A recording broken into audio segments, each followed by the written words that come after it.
hurrying where you're going. Move on. Don't never go to a singing audition. Always go to an acting audition. Whatever they're calling it, you call it an acting audition.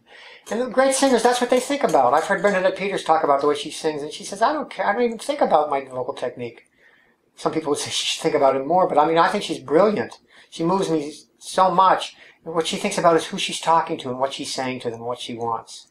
That's the focus. The singing will come out secondary to that. It's what Frank Sinatra did.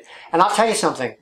There was the most recent big Sinatra biography. It's called Frank, the Voice. It was out a few years ago, and I read it, and I loved it because Frank Sinatra talked about how he worked, and Frank Sinatra could act. I mean, he was a fantastic artist. I think he was as good as it gets in terms of being a pop singer, and that's why his career was so deep. He really moved people because of the truth he brought to it.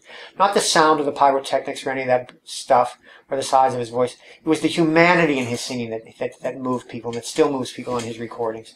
And what he said, he's quoted talking about how he works on songs, and I loved it. He said, you know what I do? I work on it without the music. I said, Frank, my man, if it's good enough for Frank Sinatra. I said, that's what I do, Frank. He says, I work on it without the music. I do it as a monologue.